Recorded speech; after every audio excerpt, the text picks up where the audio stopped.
인생을 살다 보면 시련이 있길 마련이죠. 저 또한 마찬가지였고요. 평탄하게 흘러가면 좋았을 테지만 그러지 못했기 때문에 아쉬움이 남는 것도 사실이고, 어찌 보면 그런 것이 내 인생을 단단하게 함에 있어 꼭 필요한 시간 같기도 해요. 안녕하세요. 저는 지금 평범한 일상을 보내고 있는 여성이에요. 매번 여기에 올라오는 사연을 보면서 공감도 많이 하고 있답니다. 20살이 되자마자 동대문에서 옷 사입을 하면서 제 쇼핑몰을 운영했어요. 눈에 띄게 잘 되진 않았지만 워낙에 진취적인 성향이었기 때문에 굉장히 열심히 했었죠. 그러다 쇼핑몰만으로 되지 않을 것 같아 동네에 조그맣게 새를 얻어 옷가게를 차렸답니다. 그때부터 터지기 시작했고 점점 가게가 잘 되기 시작한 거죠. 거기서 일을 하면서 지금의 남편도 소개받고 결혼도 준비하였고요. 남편은 중학교 선생님이었는데 선생님이 된 아들이 결혼한다고 하는 여자가 옷가게를 한다고 하자 시부모님은 저를 좋게 보시지 않았고 당연히 예상하셨겠지만 결혼 과정도 순탄치 않았습니다. 이 시절이 가장 저를 힘들게 했던 것 같아요. 엄마, 지금 무슨 말이에요? 소개를 받다니. 저 은혜랑 결혼한다고 다 말씀드렸잖아요. 왜 자꾸 그러시는 거예요? 너 지금도 걔랑 같이 있니? 아니, 교육자 집안에서 같은 교육자를 만나야지. 옷 파는 애가 웬 말이야? 엄마, 절대 허락 못해. 일단 지금 밖에 나와 있으니까 나중에 통화해요. 제가 성인인데 알아서 할게요. 그러니까 상관 좀 하지 마세요. 나 걔랑 결혼 절대 허락 못하니까 너 빨리 접고 들어와 집으로. 알겠어? 네가 정리 못하면 엄마가 다 생각이 있어. 저와 데이트를 하고 있는 와중에도 시어머니는 남편에게 전화를 하여 학교 선생님을 소개받으라고 하였고 그 소리가 저한테까지 들릴 지경이었습니다. 얼마나 속상하던지 남편에게 거는 기대가 참 크구나라고 생각을 하면서도 나도 우리 집의 귀한 딸인데 이렇게까지 하셔야 하나라는 생각이 들면서 정말 속상하더라고요. 그렇게 우울해하고 있을 때 남편은 저에게 미안해하며 위로를 해줬죠. 어디 가서 미움 받아본 적 없는 인생, 가장 중요한 시점에 미움받지 말아야 할 사람에게 미움을 받는 것 같아서 속이 정말 안 좋았어요.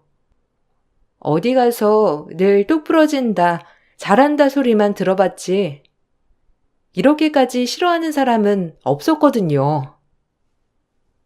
엄마가 널 안 만나보셔서 그래. 우리 누나도 그렇고 다 선생님이랑 결혼했잖아. 그래서 그냥 엄마 욕심에 그러시는 거야. 이 정도면 그냥 나랑 결혼하기로 한 거 물어야 하는 거 아니야? 이렇게까지 마음에 안 들어 하시는데 나 반대하는 결혼 하고 싶지 않아.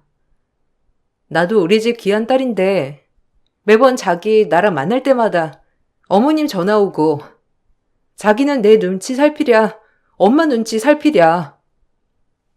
미안해. 내가 좀 더 엄마 설득해 볼게. 그러니까 나만 믿어줘. 내 마음은 변하지 않는다니까. 나만 믿고 따라와 줘. 그놈의 선생님이 뭔지 참 웃긴다. 내가 왜 이런 취급을 받아야 하나 싶기도 하고 어쨌든 난 그렇게 반대하는 거 못 견뎌. 남편은 결혼에 있어서 어머님을 무조건 설득할 수 있다고 했고 그런 저는 남편을 믿었죠. 사실 누군가가 저를 이렇게까지 반대하지만 저도 남편을 사랑했기 때문에 포기할 수 없었습니다. 그러던 중 한창 바쁜 시간에 옷을 파는데 웬 중년 여성이 가게에 들어왔어요. 손님인 줄 알고 한참 응대를 하고 있는데 저와 대화를 하고 싶어 하더라고요. 알고 보니 남편네 어머님이었죠. 이렇게 바쁜 시간에 방문한 것도 당황스럽지만 저를 위아래로 훑어보면서 얘기 좀 하자는 게 저 역시 기분이 좋지 않더라고요. 나 알죠? 뭐 바쁜데 긴 말 안 할게요. 우리 아들은 같은 교사랑 결혼시킬 거예요. 그러니까 좀 빠져줬음 하는데. 아, 처음 뵙겠습니다. 몰라 뵀네요.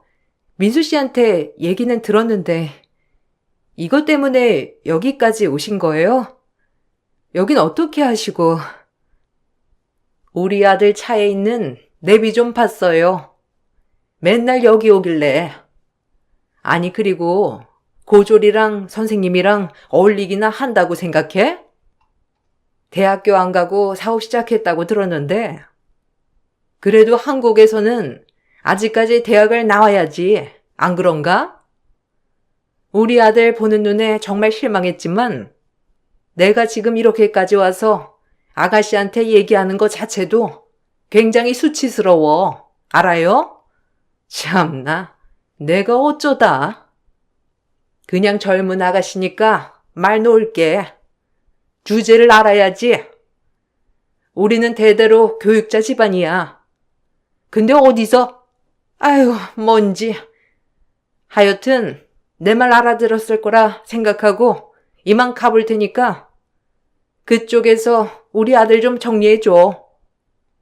우리 아들은 통말이 안 통해서 말이야. 그래도 이렇게 영업장에 찾아오셔서 바쁜데 이러시는 건 좀 아니죠.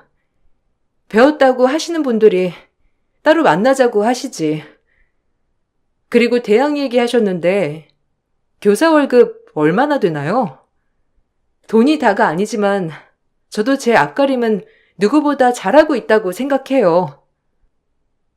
제 말이 끝나기가 무섭게 시어머니는 돈 봉투를 꺼내더라고요. 정말 기가 막혔고 TV에서만 보던 것이 저한테 이루어지니 진짜 할 말이 없더라고요. 기분도 나쁘고 수치스럽고 내가 돈 봉투까지 받아가면서 이 남자를 선택해야 하나라는 생각이 들었어요. 돈 봉투만 던져주고 자리를 뜬 모습을 보고 가게 손님들도 웅성거리기 시작했죠. 그날은 제가 어떻게 장사했는지 모를 정도로 시간이 그렇게 흐르더라고요.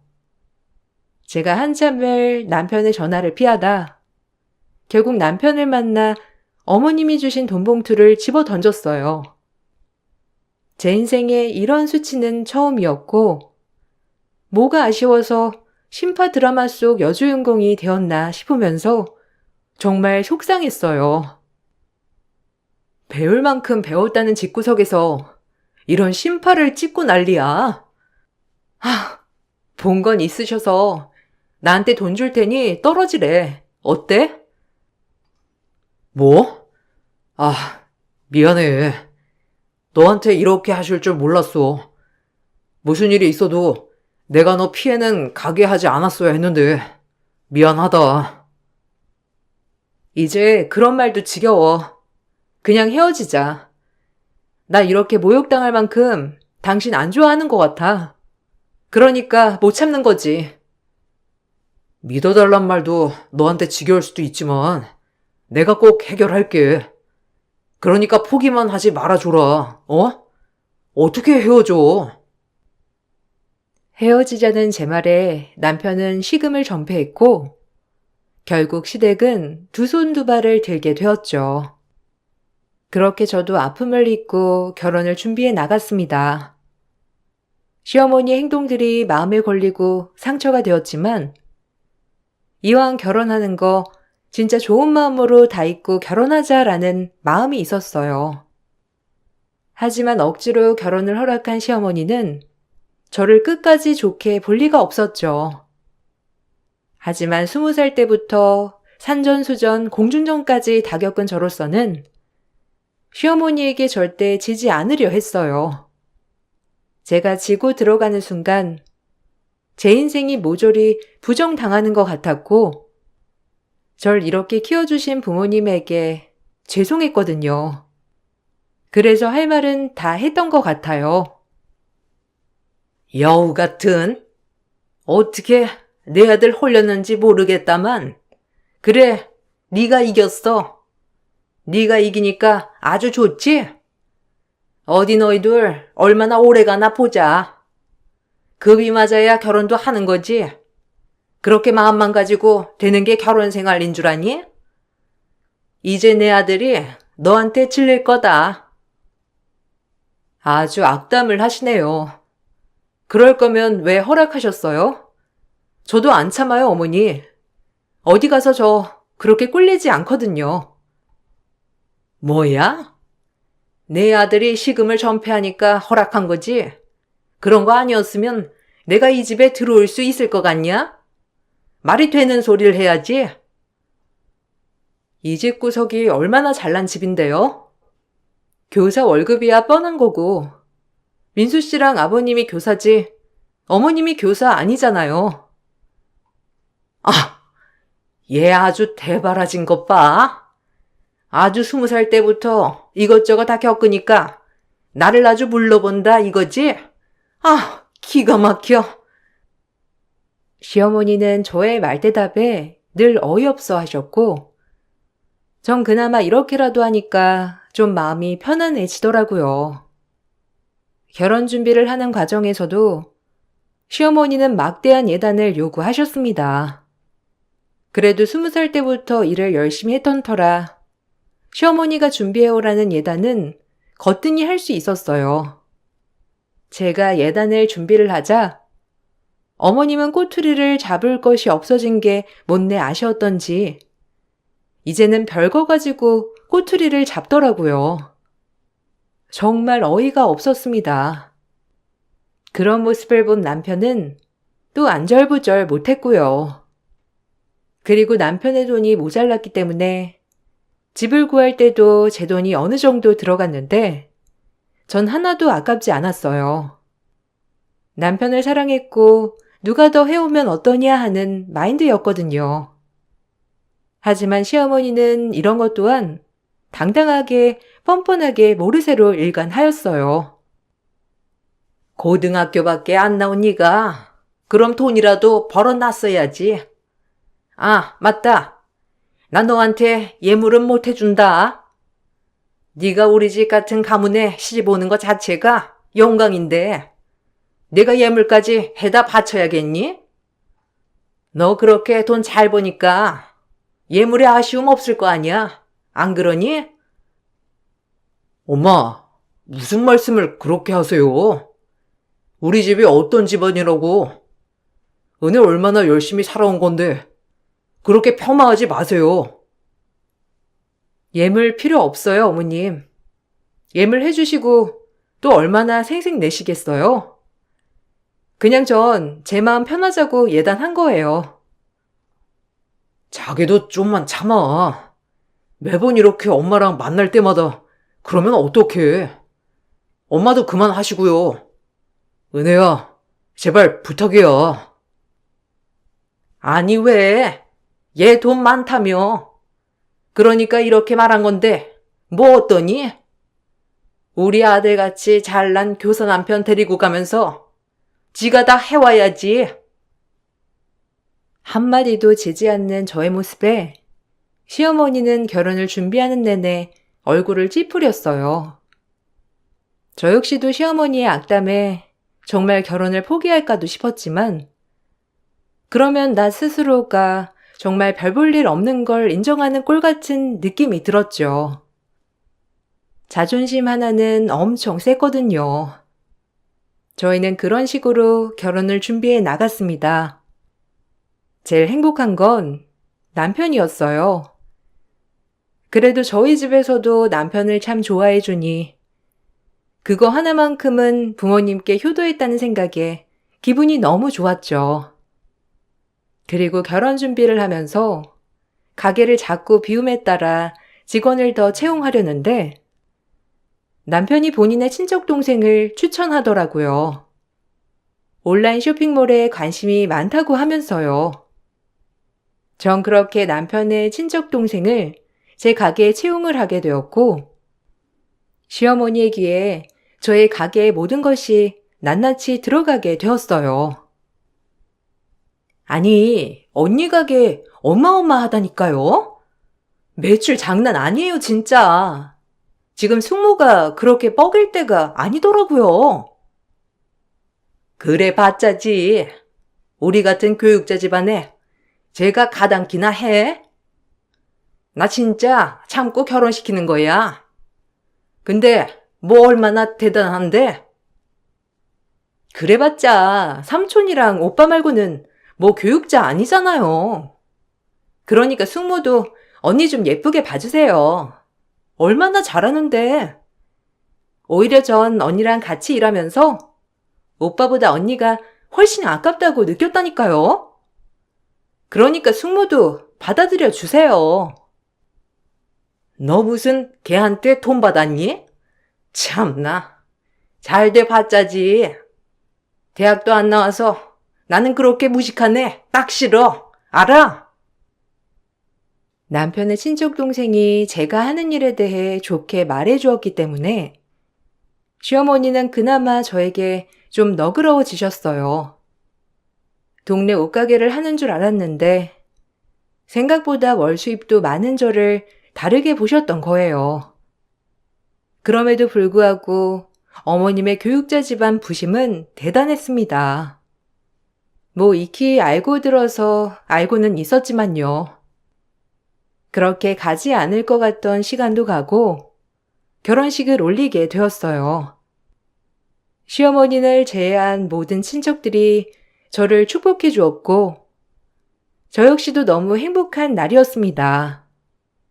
결혼식 날 시어머니가 속을 뒤집어 놨지만 이젠 정말 시어머니도 됐으니 어른이니까 내가 좀 더 양보하고 참아야겠다는 생각이 더 컸어요. 하지만 결혼식장에서 늘 다정했던 남편도 저에게 조금 짜증을 내더라고요. 사실 이 부분에 있어서 처음 겪는 일이라 놀랐어요. 화장이 왜 그러니? 너 오늘 화장 엄청 떴다 아주. 20살 때부터 하라는 공부는 안 하고 아주 고생만 해서 그런가? 신부인데 고생한 티가 줄줄 흐른다니까. 이러니까 내가 널 반대했던 거야. 우리 아들보다도 훨씬 나이 들어 보이잖니.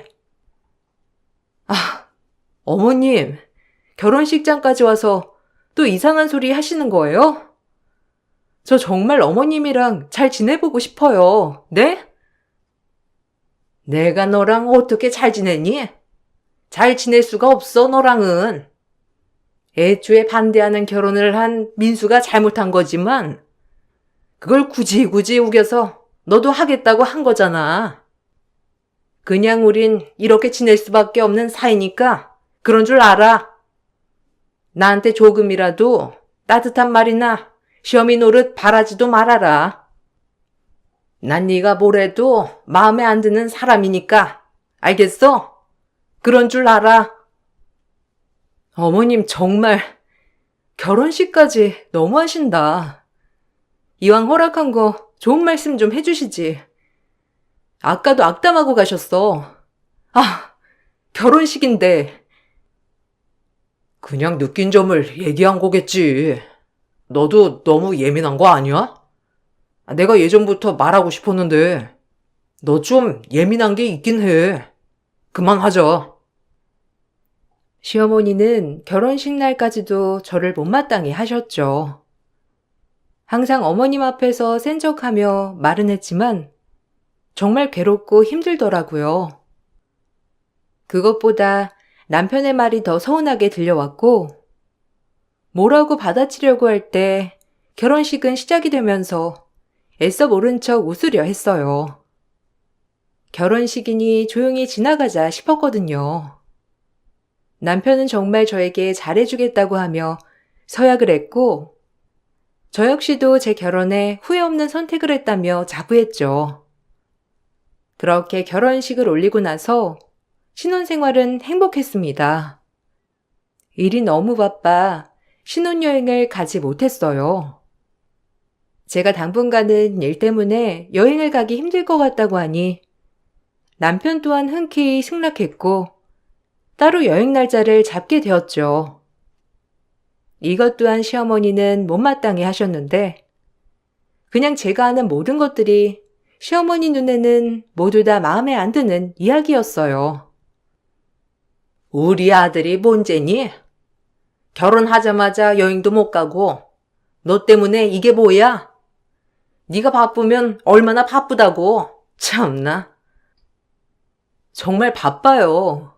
성수기이기도 하고 요즘 주문 건수가 너무 많아져서 제가 쉴 수가 없거든요. 민수 씨도 나중에 가자고 다 합의 본 내용이에요. 저희도 바로 여행을 가지 못해서 얼마나 속상한데요. 그러니까 그렇게 말씀하지 말아주세요. 부탁드려요.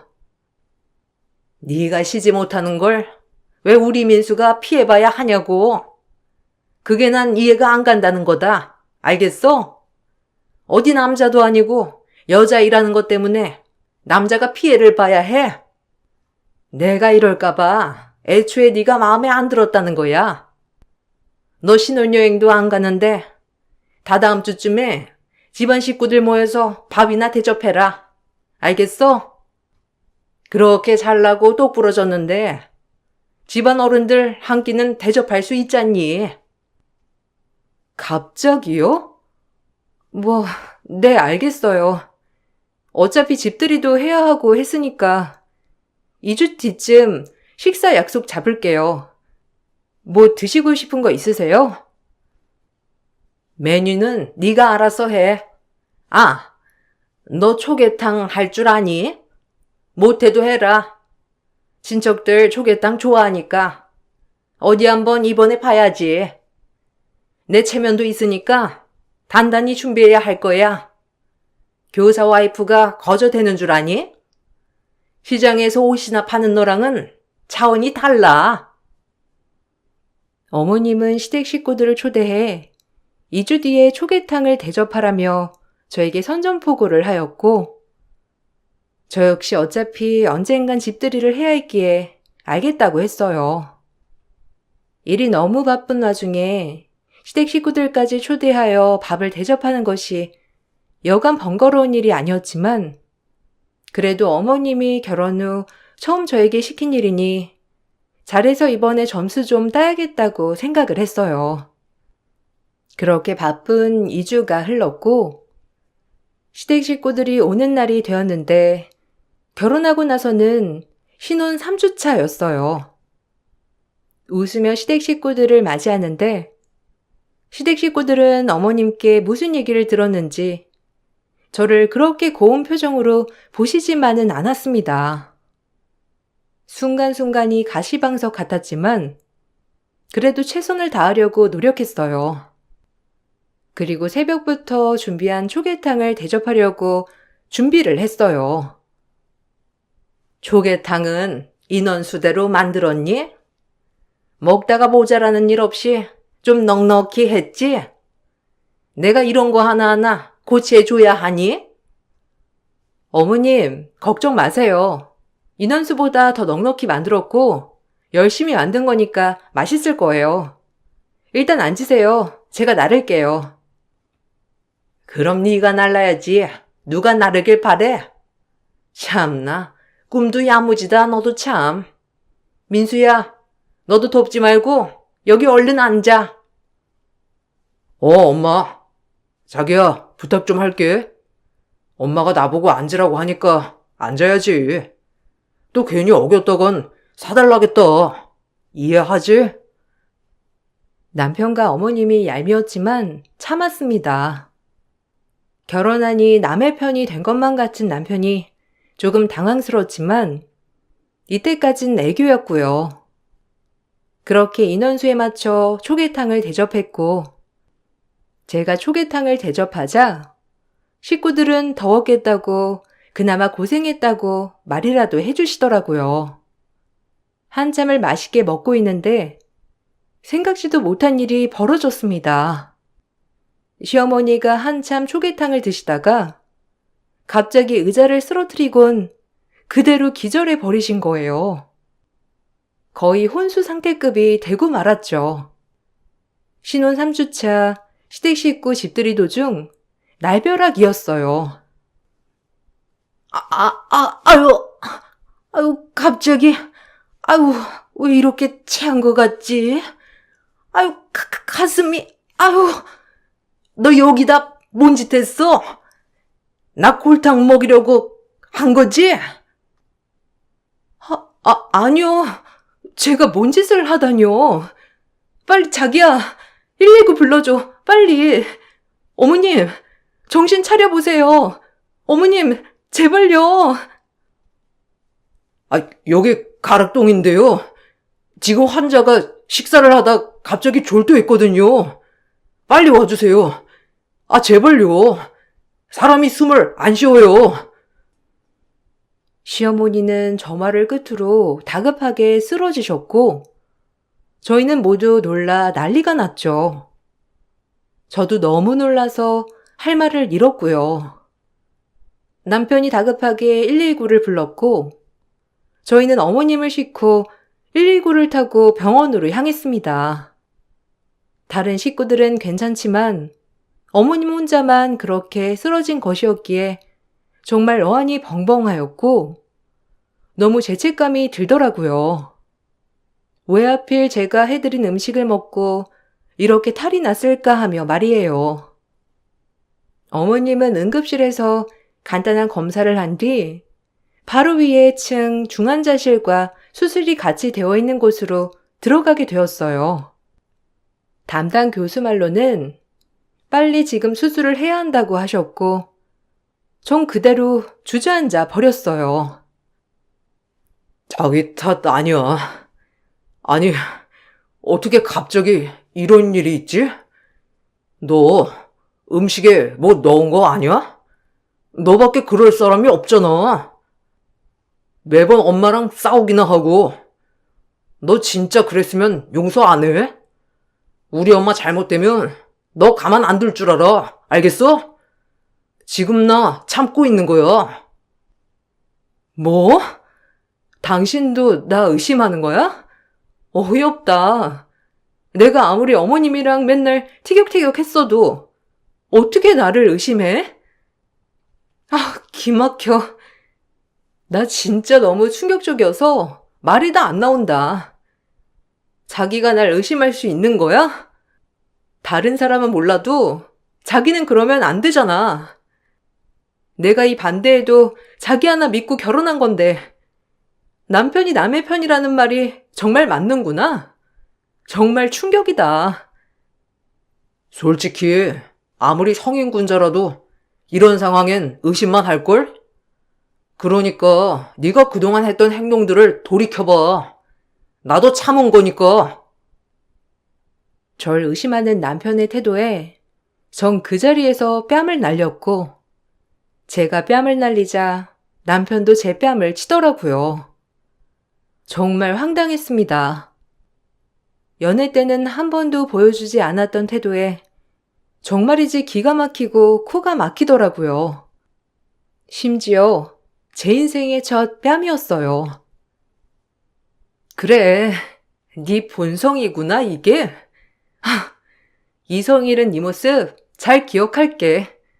나도 가만 안 둘 거야. 알겠어? 내가 가만 있을 줄 알아? 네가 먼저 그랬잖아. 왜 나한테 그래?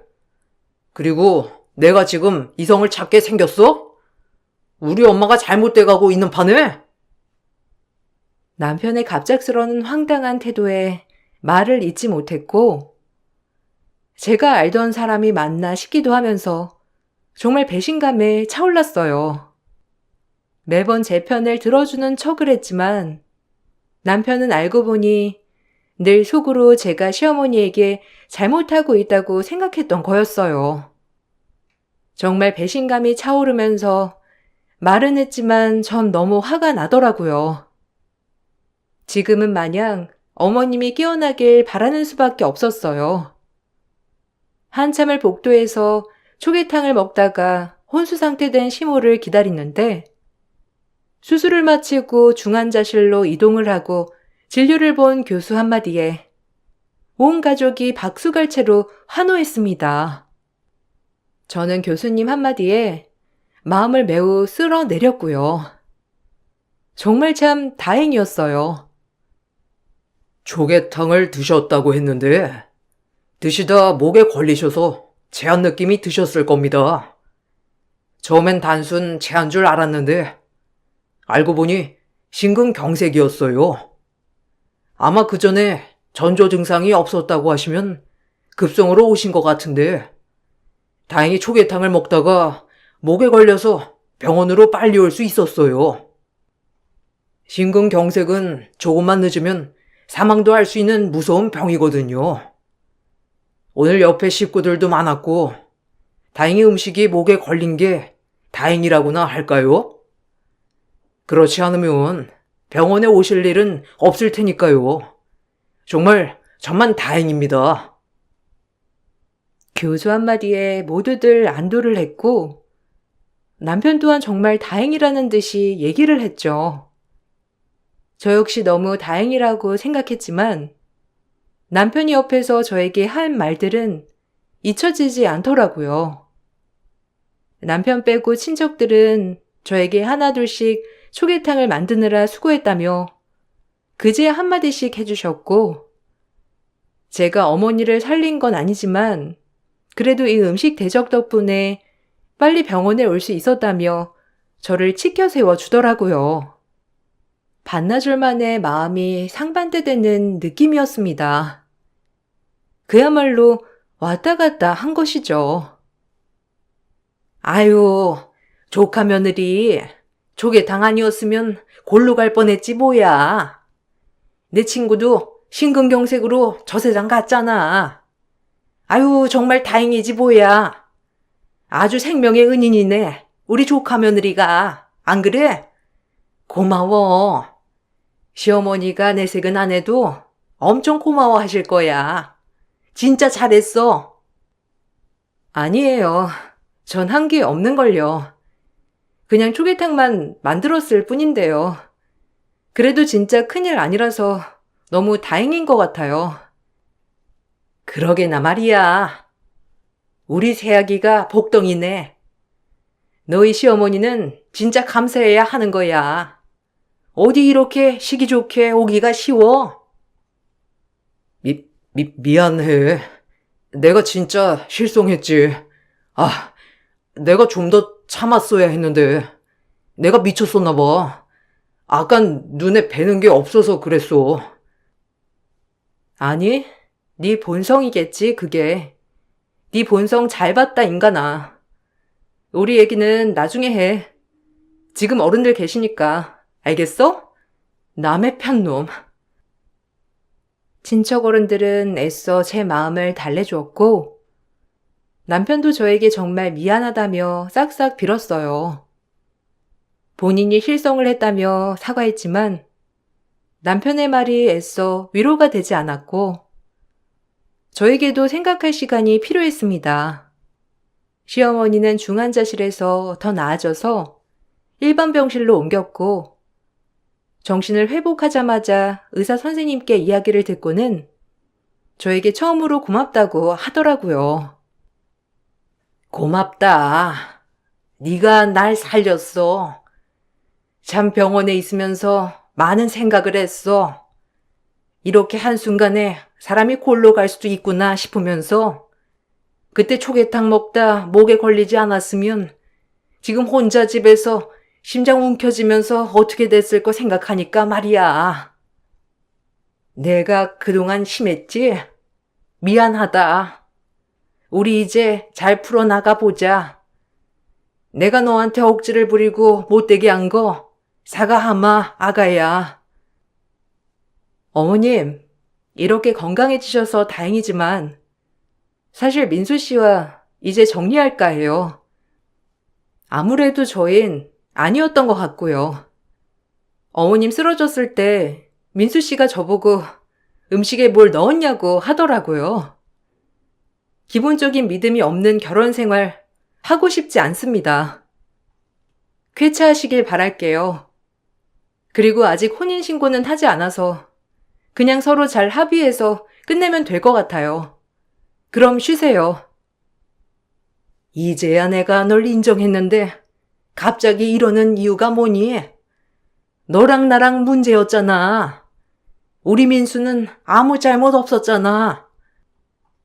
그런 줄 알았죠. 하지만 아니더라고요.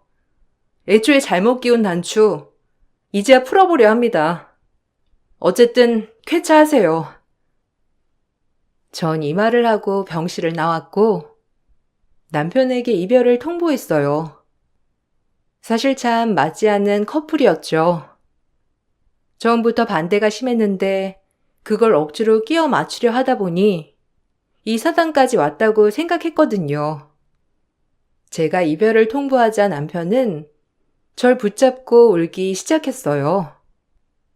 이제와 시어머니가 절 인정해 주었는데 왜 그러냐고 울면서 말을 했지만 남편의 본 모습을 본 이상 솔직히 같이 살 엄두가 나지 않더라고요.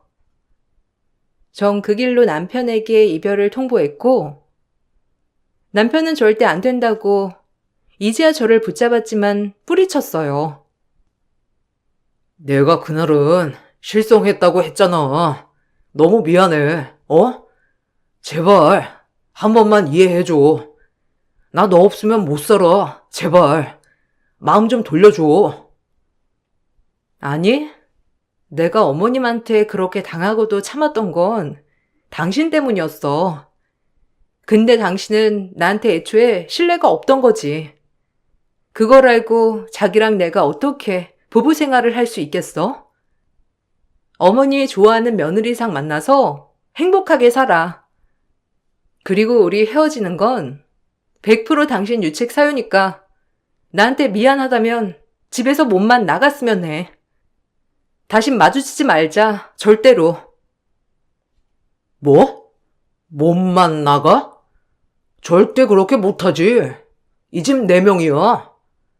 혼수는 네가 해왔다고 하더라도 나 절대 집 못 준다고. 웃기고 있네. 명의는 네 거지만 돈은 내 돈도 들어갔잖아. 거봐, 본색 나오는 거. 오히려 니네 엄마 쓰러진 게 나한텐 잘된 일이지. 혼인신고하기도 전에 이런 놈이랑 엮일 뻔했으니. 그럼 소송으로 가보자고. 어떻게 되나? 결국 전 소송을 걸어 집 재산 분할을 해야 했어요. 다행히 제가 어느 정도 가지고 있던 지분도 있었기 때문에 소송은 수월했고 남편과는 깨끗이 끝낼 수 있었어요. 저도 사람을 잘못 본 이유도 있으니 어느 정도 손해는 감수하기로 마음을 먹었고요. 전 작은 돈의 손해였지만 남편은 파혼에 법정 소송까지 다니고 있던 학교에 소문이 엄청 퍼졌더라고요. 오히려 남편에겐 돈보다도 더 치명타였고 세상 마마보이였던 사람이 안 그런 척 얼마나 힘들었을까 생각하니 조금 소름도 돋았어요. 그렇게 저희의 인연은 끝이 났고 시어머니는 이제 와서 저에게 문자로 다시 한 번만 생각해보면 안 되겠냐고 했지만 더 이상 그런 사람과 살 수가 없더라고요. 오히려 온화하던 사람이 그런 모습을 보이고 나니 솔직히 정말 정이 엄청 떨어졌어요. 이제 와서 내가 널 며느리로 받아들였는데 한 번만 더 생각해 주렴. 우리 아들 교사인데 이렇게 망신 줄 거야 정말? 이제 문자 하지 마세요. 번호 바꾸겠습니다. 그리고 아드님 교사의 자질이 참 많이 부족해 보이니까 많이 가르쳐 주세요. 그렇게 길다면 길고 짧다면 짧은 신혼생활을 끝으로 저희는 각자의 삶으로 돌아가게 되었습니다. 이 일이 있고 나서 전 남편은 가게에 찾아와 본인이 미쳤다고 하며 한 번만 제발 봐달라고 했지만 결국 본인의 교직 생활에 있어서 파혼과 법정 소송은 엄청난 치명타였기에 보이는 식으로 저에게 다시 합치자고 한 거였더라고요. 내 교사 생활 어떡하라고? 파혼의 법정 다툼에. 아, 미안하다니까. 제발 그냥 합치자. 아무렇지 않게, 너 나 좋아했잖아. 그런 줄 알았지. 근데 그 정도는 아니었나 보지. 네가 뺨 날린 거, 그리고 나 의심한 거 아직도 잊지 못해. 그냥 니네 엄마가 정해주는 짝 골라 만나. 너한텐 그게 제일 어울려. 알겠니? 같은 선생 만나면 니네 엄마랑 트러블도 없을 거 아니야. 제발, 내 인생 진짜 어떡하라고. 그냥 너만 마음 돌리면 돼. 집 명의도 네 이름으로 해줄게. 그냥 없었던 일처럼 돌아가자. 이 얘기를 듣고도 참 내가 왜 이렇게 사람을 볼 줄 몰랐는지 이제는 웃으며 말할 수 있어요.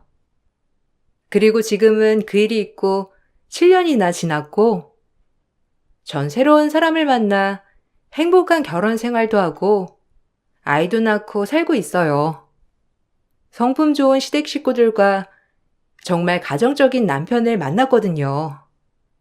이것이 진정한 행복이라는 걸 알게 되었고 어린 나이였지만 일밖에 모르던 때 그저 내가 다 헤쳐나갈 수 있다고 생각했던 그 어리석었던 순간들. 참 지금 생각하면 웃음도 가끔 나요. 그때 초계탕 사건만 아니었으면 중간에 결혼 생활이 어떨지 상상도 안 가고 아찔하지만 그래도 저는 과거의 그 시절을 후회하지 않는답니다. 왜냐면 지금 참 행복하거든요. 아마 그때 힘들지 않았다면 지금의 행복을 몰랐겠죠. 여러분들에게도 좋은 일만 일어나시길 바랄게요. 제 글 읽어주셔서 감사합니다. 안녕하세요. 저는 43살 결혼 10년 차 된 여자입니다. 처음에는 잘 몰랐는데 언제부터인가 시모가 저를 대하는 행동이 기분 나쁠 정도로 점점 심해져서 이건 정말 아니다 싶어 인연을 끊게 되었습니다. 사람이 살면서 모든 걸 갖추고 살 수는 없는 건데 왜 이렇게까지 비교를 당해야 하는 건지 정말 모르겠네요. 어차피 사건은 터지게 되었고 시모는 용서해달라며 다시 예전으로 돌아오고 싶어 하시지만 저는 여기까지만 하려고요. 더 이상 인연을 만들어 가고 싶지가 않네요. 결혼하고 나서 한 7년 정도는 시댁 식구와 알콩달콩 잘 살아왔었습니다. 그런데 어김없이 주말만 되면 시댁에서 함께 모여 저녁 식사하던 도중 이런저런 대화를 주고받다가 도련님 결혼 문제가 또다시 거론이 되기 시작했고 분위기는 어두워졌네요. 민성아, 너는 정말 결혼할 생각이 없는 거야? 이러다 애미 세상 떠나면 그제서야 결혼할래? 생각이 없는 거니? 아니면 여자가 없는 거니? 사지 멀쩡한데 왜 여자가 안고 있는지 엄마는 전혀 이해할 수가 없다. 데려오기라도 좀 해봐라. 인연이 없는 걸 왜 저한테 뭐라고 하세요? 저는 결혼 안 하고 싶어서 이 세월 동안 혼자 살았겠어요? 기다려보세요. 언제까지 기다려야 하는 건데? 그러지 말고 엄마 말대로 한번 신청해보자니까. 요즘 그걸로 많은 사람들이 결혼한다더라. 싫어요. 그런 식으로 만나는 건 원하지 않는다고요. 제가 생각하는 인연은 그런 게 아니에요. 갑자기 어디에서 나타날지 모를 첫눈에 반할 수 있는 그런 여자를 원한다고요. 결혼정보 회사에서 나오는 여자들이야 거의 다 돈 보고 접근하는 거잖아요. 그래서 싫다는 거야? 그냥 속는 셈 치고 한번 해보자는 거지. 그리고 내가 살짝 물어보니까 학벌 좋고 능력되고 집안까지 좋으면 가만히 있어도 여자가 한 트럭은 달라붙는다고 하더라. 이번 기회에 여러 명 만나보는 것도 좋을 것 같은데. 너는 어떻게 생각하니? 결혼정보회사에 등록시키는 거 좋을 것 같지? 내가 믿을 만한 곳을 알아놨거든. 저도 잘은 모르지만 그런 곳에서 결혼한다는 말은 들었던 것 같아요. 상황이 안 되면 알아볼 수는 있겠죠? 그래, 맞아. 너는 지금 상황이 별로 안 좋잖아. 회사 일도 바빠서 여자 만날 시간도 없는데 이럴 때 기회를 잡는 거지. 시모는 갑자기 결혼정보회사에 대해 소개하기 시작했고, 도련님은 자신이 원하는 만남은 아니었는지 꺼려하고 있었어요. 하지만 끈질긴 시모는 결국 도련님을 설득하게 되었고, 결혼정보회사에 등록 절차를 밟게 되었네요. 시모의 집안 같은 경우 시부께서 사업을 꽤 크게 하시고 그 밑에 남편이 함께 일손을 돕고 있어요. 그리고 도련님의 경우 명문대를 졸업하고 대기업에서 근무를 하고 있습니다. 시부의 사업이 도련님과는 맞지 않는다며 이어받을 생각이 없는 것 같았어요. 그래서 남편만 시부의 길을 따라가게 되었습니다. 그리고 저는 남편과 일적으로 자주 만나게 되는 일이 생기면서 마음이 맞아 결혼하게 되었고, 시부모님께서는 일에 책임감을 가지고 집중하기 위해서는 배우자가 옆에 있는 게 좋을 것 같다며 저와의 인연을 허락해 주셨습니다. 그때까지만 해도 시모는 정말 마음이 넓고 배려가 많으신 분이셨어요. 저를 딸처럼 생각해 주시면서 많은 것들을 신경 써 주셨죠. 그렇게 결혼 생활하는 동안 정말 행복했고 세상을 다 가진 것 마냥 즐거운 인생을 보내고 있었습니다. 하지만 결혼회사 정보 업체에 도련님을 등록하면서부터 문제가 조금씩 생기기 시작했어요. 제가 남편과 결혼했을 때 나이가 32 정도 됐었는데 시모가 다른 여자들의 능력과 집안들을 보게 되면서부터 저에 대해 조금씩 불만을 늘어놓기 시작하더라고요. 잘 지내고 있다가 다시 모이게 된 주말에 시모의 알 수 없는 말들이 식사 분위기를 망쳤네요. 애미야, 내가 최근에 민성이랑 결혼정보 업체에 등록하고 왔잖아. 그리고 조건이 비슷한 여자들을 쫙 소개받았는데 글쎄 너보다 젊은 여자들이 수두룩하게 나오더라고. 거기에다가 능력도 좋고 지원까지 부족할 게 없으니 그나들은 왜 진작에 이런 데서 알아봐주지 않았는지 후회가 되더라니까. 보니까 점수 500점이 만점이던데 애미 너는 점수가 어떤지 확인해보니까 239점인가 하더라고. 그래서 만점 기준으로 몇 점 정도 되냐고 물어보니 글쎄 50점도 아닌 빵점이라고 얘기하더라.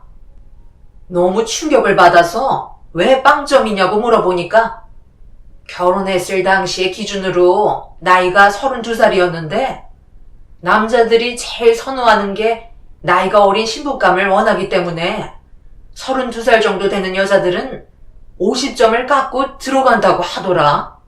그런데 능력 좋은 여자는 또 그게 아니라네. 하지만 에미너는 그때 당시 그냥 비서일만 하고 있었고 집안도 그저 그렇고 대학도 들어본 적 없는 2년제 나와서 그런지 점수를 주려 해도 데려갈 수 있을 만한 남자가 없다고 빵점을 줬더라고. 솔직히 얘기 듣고 너무 놀라기는 했지만 그렇다고 후회한다는 건 아니니까 심각하게 듣지 말고 그냥 재미로 봤다 생각해라. 에미 너는 지금 집안일도 잘하고 며느리 역할 잘하고 있잖아. 그리고 우리 아들 여기까지 이끌어줬고 그냥 그때는 왜 이런 걸 몰랐을까 했다는 거지. 에미가 싫다는 거 전혀 아니다. 그런데 내 큰 아들을 등록하니까 만점 나오더라고. 어머니, 좀 그만하세요. 이런 말씀 하실 거면 그런 곳에서 민송이랑 결혼시킬 여자 알아볼 생각도 하지 마세요. 조건이 좋은 여자일수록 이것저것 따지기 때문에 성격이 얼마나 안 좋은지 알아요? 그리고 왜 그때랑 지금이랑 비교를 하는 건데요? 하준 엄마를 제 기준으로 맞추는 게 아니라 왜 어머니랑 정부 업체 기준으로 맞추는 건데요? 사람 함부로 판단하는 거 아니에요. 가축도 아니고 사람을 등급으로 기준을 정하는 게 현실성에 떨어진다고요. 그리고 조건이 좋은 여자일수록 뒤가 구리다는 거 제가 그동안 사회생활하면서 많이 봐와서 알아요. 나중에 다 뒤에서 호박씨 까던데요. 그런 업체에 입만 살았지 실질적으로 중요한 얘기는 절대 꺼내지 않을 거라고요. 자기들도 돈 벌어야 하는데 흠집난 걸 얘기하겠어요? 시모는 남편의 한마디에 입을 꾹 닫으셨고 시부 또한 그런 곳에서 알아보는 여자는 조심해야 한다며 남편의 편을 들어주셨습니다.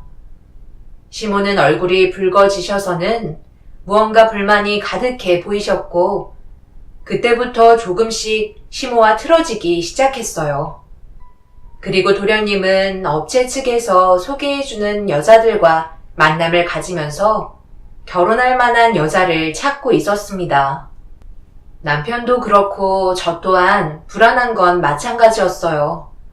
사람 인연이라는 게 한두 번 만나봐서는 절대 알 수 없기 때문에 진지하게 서로를 알아가는 게 중요한데 업체에 등록하고 결혼을 서두르는 사람들은 대부분 시간이 없고 급한 사람들이라 잠깐 만난 감정으로 상대방과 잘 맞을 것 같은지 파악을 해야 하기 때문에 분명 여러 가지 문제점들이 생길 것 같았어요. 하지만 시모는 이것저것 가릴 처지가 아니라고 생각하셨는지 저희가 걱정하고 있는 부분에 대해서 설명을 해드렸지만 들으려 하시지 않았어요.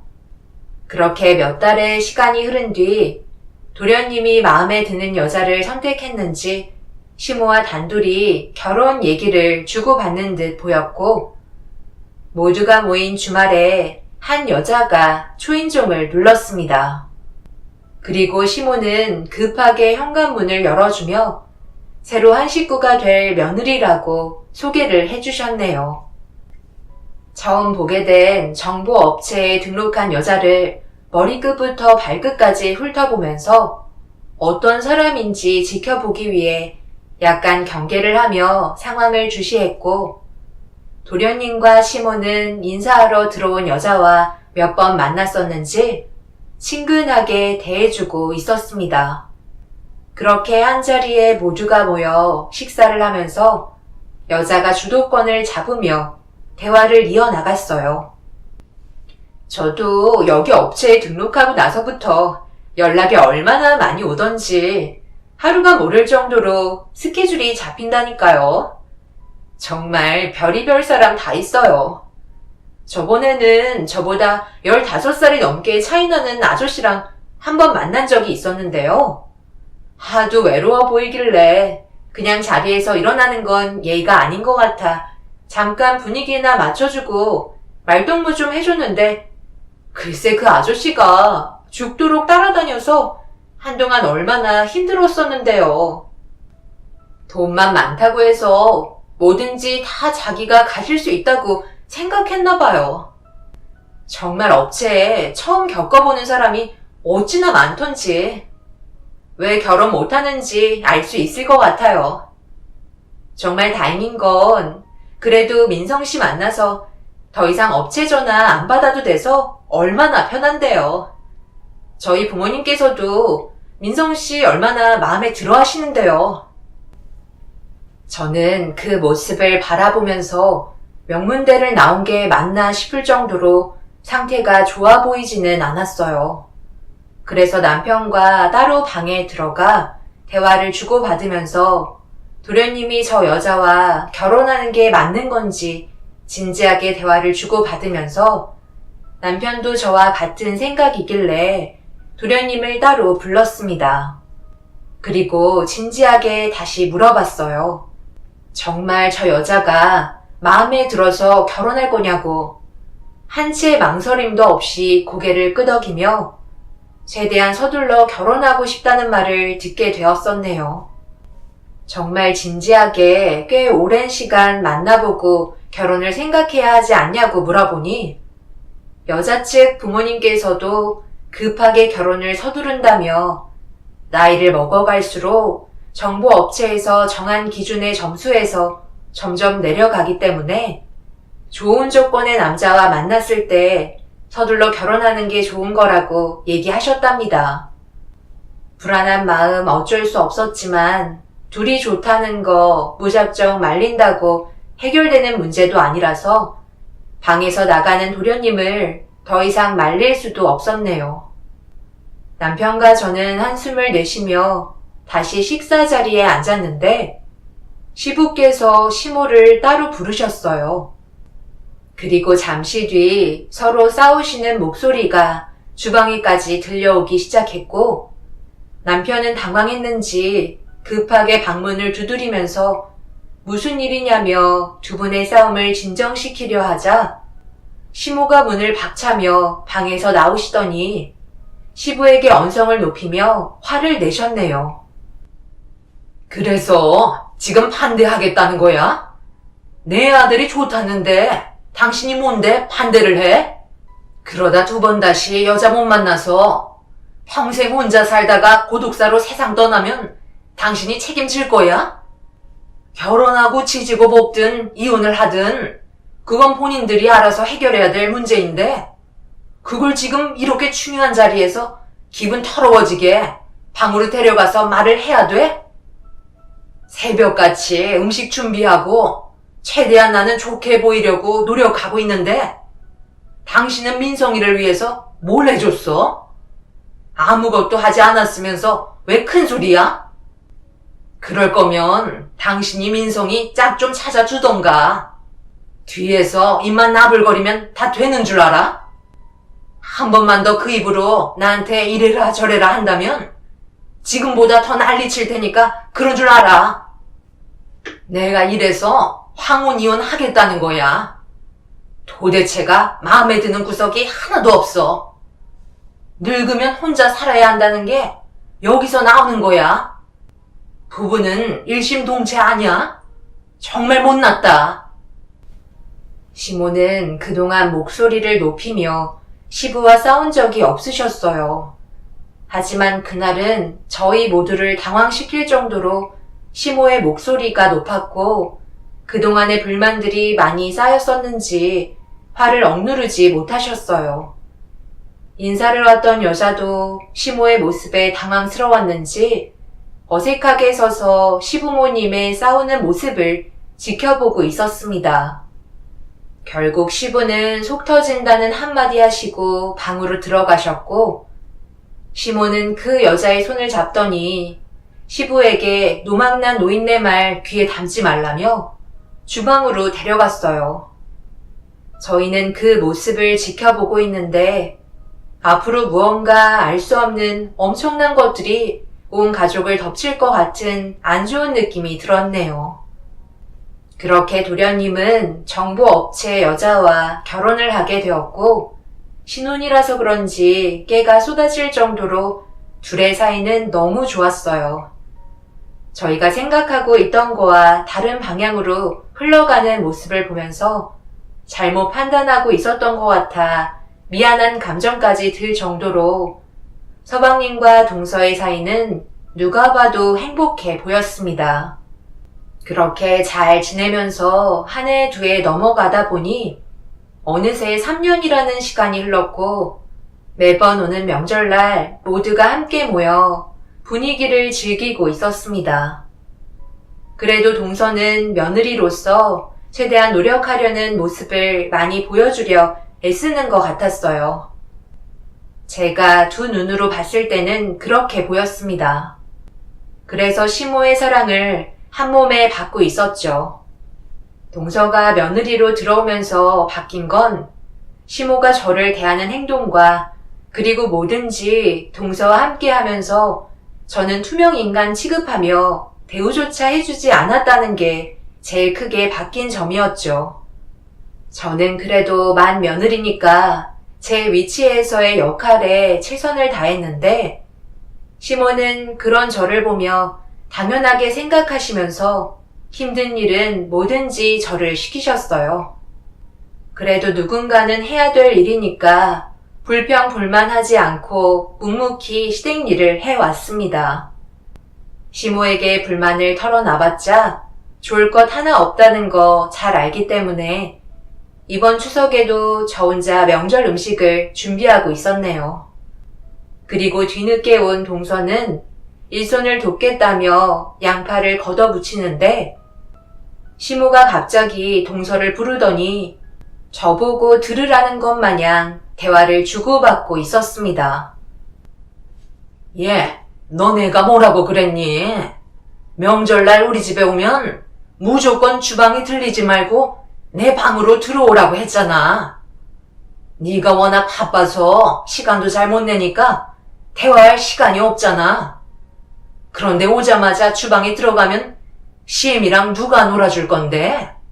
명절 음식은 큰애가 늘 해오던 거라 누가 옆에 있는 것보다 혼자 하는 걸 오히려 편해한다. 그러니까 나랑 시간 보내자.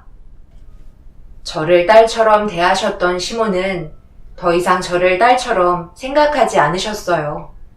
그저 명절날만 되면 시댁에서 일해주는 사람으로 여기고 있었습니다. 그런 서운함들이 저에게도 조금씩 쌓이기 시작했었어요. 그런데 시모와 한참 동안 대화 나누던 동서가 방에서 나오더니 주방 쪽으로 천천히 걸어오면서 전을 부치고 있던 저에게 다가와 일손을 도와주며 이해할 수 없는 말을 늘어놓기 시작했고 저에게 뭘 원하는 건지 몰라 직설적으로 동서한테 할 말이 뭐냐며 정색하며 대화를 이어나갔네요. 형님, 저는 그냥 궁금해서 이것저것 물어본 건데 사람 무한하게 왜 이렇게 정색을 하세요? 저는 알지도 못해요? 동서, 생각을 해봐. 어머님 방에서 몇 시간 동안 나오지 않고 한참 있다가 나와서 다짜고짜 내 앞에 앉더니 아버님과 그이가 하는 사업에 대해 캐물으면 내가 뭐라고 대답을 해줘야 되는 건데? 남자들이 하는 사업을 나라고 알겠어? 궁금한 게 있으면 직접 가서 물어보면 되지. 나한테 와서 사업에 대해 물어보는 이유가 뭐야? 동서 속마음을 알 수가 없네. 솔직히 아버님이랑 아주버님께서는 맨날 붙어 지내시면서 일적으로 얘기하시는데 그이가 뭐가 부족해서 사업을 배우지 못하겠어요. 제가 봤을 때 아주버님보다 민성 씨가 훨씬 더 잘할 것 같은데요? 그래서 이번에 그이도 한 자리 차지해서 미리 준비를 해둬야 나중에 아버님 세상 떠나시면 그이가 물려받을 수 있을 거 아니에요. 어머님이랑 대화 좀 해봤는데 아주버님보다 저희 남편이 훨씬 더 머리도 좋다면서요? 그러니까 지금 대기업 다니고 있죠. 사업이야 어차피 반복되는 직업이니 몸에만 익숙해지면 누구나 다 할 수 있는 거 아니겠어요? 대기업에서 받는 월급보다 많다고 하니까 그 자리를 저희 남편이 들어갔으면 좋겠어요. 그렇다고 아주버님을 내치고 그 자리를 꿰차겠다는 건 아니에요. 서로 상호 직책 위치가 좀 바뀐다고 생각하면 되겠네요. 저희 남편은 앞으로 대표의 위치에 있을 테고 아주버님은 그 밑에 남는 자리 하나 들어가시면 될 것 같아요. 어머님께서도 그렇게 하라고 허락해 주셨고요. 오늘 저녁에 아버님과도 대화 좀 해보려고요. 너무 기분 나쁘게 생각하지 마세요. 사람 사는 인생 원래 다 그렇죠. 서로 뺏고 뺏기는 게 인생 아니겠어요? 동서는 제가 부친 전을 입에 털어 넣으면서 저에게 어이없는 말을 늘어놓기 시작했어요. 슬슬 숨기고 있던 발톱을 저에게 드러내는 것 같았고 동서의 행동에 웃음밖에 나오지 않았습니다. 시부와 남편이 함께 맞춰온 시간을 무시하고 그 사이를 서방님이 들어가도록 하겠다는데 도대체 뭔 생각으로 그런 행동을 하려는 건지 이해할 수가 없었네요. 저는 아무 말 없이 고개를 끄덕이며 알아서 하라고 자리에서 일어나 주변 정리를 하기 시작했어요. 동서는 제가 별 반응이 없자 자기가 무시당한다고 생각했는지 저보고 들으라는 듯 혼잣말을 하면서 자리에 일어났고, 기분이 확 상한 저는 동서에게 한마디 했네요. 동서, 지금 뭐라고 그랬어? 명절날 일만 하는 가정부 주제에? 나 들으라고 한 말이야? 동서 지금 제정신 아니지? 지극히 정상이고요. 당연한 걸 얘기했던 것 뿐이에요. 맞잖아요. 제 말이 틀렸나요? 명절날만 되면 주방에서 전만 부치고 있는데 그게 가정부 아니고 뭐겠어요. 허리 하나 피는 것도 눈치 보고 계시잖아요. 이래서 집안 조건이 좋아야 하는 거예요.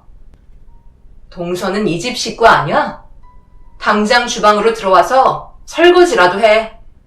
뒤에서 어머님이 아껴주신다고 완전 개념이 없어졌구나. 저 감당하실 수 있으시겠어요? 어머님, 형님이 저보고 주방에서 설거지 하라는데 일손이 부족한 것 같아서 도와드릴게요. 뭐라고? 네가 왜 주방에서 설거지를 하는데? 당장 나오거라. 어디서 만점 받은 애랑 빵점 받은 네가 지금 급이 같다고 생각하는 거니? 내가 말도 하지 않았는데 감히 설거지를 시켜? 요즘 하는 행동 하나하나 마음에 들지 않더니만 간이 배 밖으로 나왔지? 그럼 저는 이 집의 며느리가 아니고 뭔데요? 동서가 저한테 뭐라고 그러는지 알아요? 명절 때마다 일해주는 가정부라고 저를 무시하더라고요. 동서가 왜 저렇게 됐겠어요? 어머님께서 하도 감싸고 도시니까 저를 무시해도 된다고 생각하는 거 아닌가요? 오늘 이 시간 이후부터 빵점 받은 저는 며느리 하지 않을 테니 만점 받은 동서만 끼고 살아보세요. 저도 참을 만큼 참았고 더 이상 주방에서 기름 냄새 맡으면서 음식하고 싶지 않네요. 인형 끊으면 누가 손해인지 한번 보자고요. 그 순간 시모는 끓고 있던 수정가에 국자를 집어넣더니 시모에게 대든다면서 펄펄 끓고 있던 수정가를 저에게 뿌리기 시작하더니 되들어보라면서 난리를 치셨습니다. 다행히 몸쪽으로 뿌리지는 않으셔서 급하게 주방에서 빠져나올 수 있었지만 충격적인 시모의 행동은 저를 너무 놀라게 만들었네요. 그때 받았던 치욕은 지금 생각해도 살이 떨릴 정도로 기억하고 싶지 않은 순간이었습니다. 동서가 뒤에서 저를 바라보며 비웃던 얼굴이 너무 화가 났어요. 제가 비명을 지르며 건물 밖으로 나오자 마당에 있던 남편과 시부가 저에게 급히 달려왔어요. 그리고 멀찍이 서방님이 저를 쳐다보고 있었네요. 남편은 제가 몸을 떨며 좀 전에 겪었던 일들에 대해 상황 설명을 하자 화가 머리끝까지 올라왔는지 문을 박차면서 집으로 들어갔고 동서의 한마디에 저희 집안은 쑥대밭이 되고 말았습니다. 결국 남편과 저는 더 이상 시모의 얼굴을 안 보겠다는 마지막 말을 끝으로 시댁에서 나오면서 인연을 끊기로 결정하게 되었어요. 서로 흥분을 가라앉히지 못한 상태에서 집으로 돌아가고 있는데 뒷좌석에 타고 있던 아들이 제 귀에 대고 무슨 말을 속삭였어요. 제대로 듣지 못한 저는 아들에게 재차 물어봤고 아들이 저에게 속삭인 한마디에 경악을 하며 남편에게 아들이 했던 말을 전달해 주었습니다. 남편은 아들의 말에 충격을 받았는지 몇 번이고 계속해서 똑같은 말을 반복해서 들었어요. 확실하게 들었다는 아들의 진실된 말에 집으로 돌아온 이후 남편은 동서의 뒤를 조사하기 시작했고 얼마 지나지 않아 충격적인 사진 한 장을 받아볼 수 있었습니다. 제 아들의 결정적인 한마디가 아니었다면 저희 가족 모두가 동서에게 평생 속으면서 살아왔을 거라 생각하니 너무 소름이 돋고 끔찍했어요. 남편은 더 이상 지체할 수 없다고 생각했는지 모두를 한자리에 모았고 저희에게 화가 잔뜩 올라있던 시모는 무슨 말이 하고 싶은 거냐고 언성을 높이셨어요. 그래서 테이블 위에 남편이 조사했던 증거물들을 올려놨습니다. 하준이의 결정적인 한마디 때문에 혹시나 해서 재수 씨의 뒤를 좀 밟아봤는데요. 말도 안 되는 사실을 숨기고 있었네요. 몇 달 전에 모두가 한자리에 모여서 술을 마시고 있었잖아요. 그날따라 재수 씨가 술이 좀 과한가 싶었는데 화장실에도 많이 왔다 갔다 했었죠.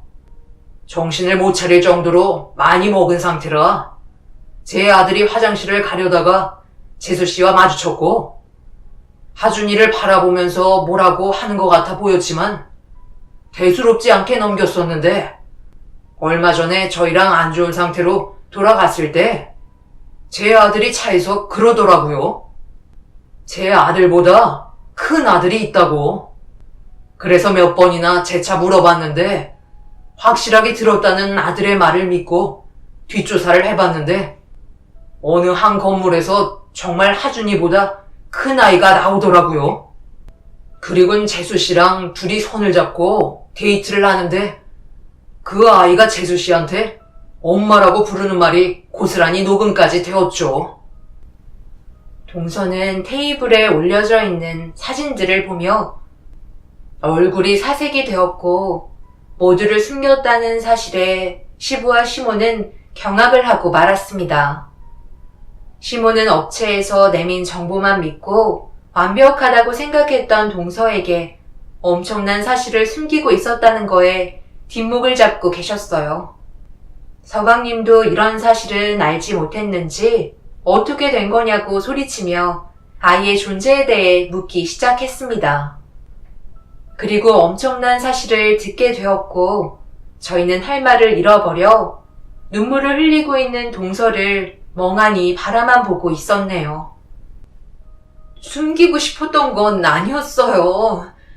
하지만 업체 측에서 아이가 있다는 말에 결혼은 힘들 것 같다고 하면서 방법 하나를 알려주었어요.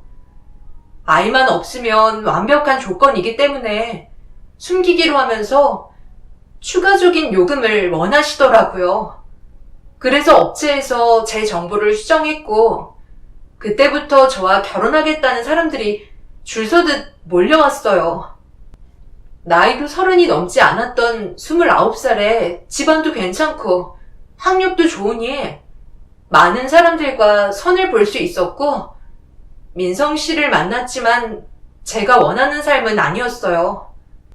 그래서 몇 번이고 솔직하게 말을 하려 했지만 제가 겪었던 사정을 얘기하면 결국 이혼을 해야 할 것 같아 숨길 수밖에 없었어요.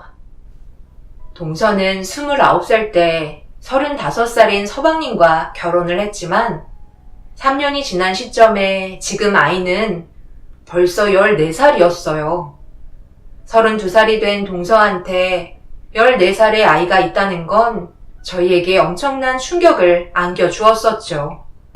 결국 이러한 사건이 터지고 나서 서방님과 헤어질 수 없다며 매달리고는 있지만 현실을 받아들이기에는 모두가 힘들 것 같다고 생각합니다.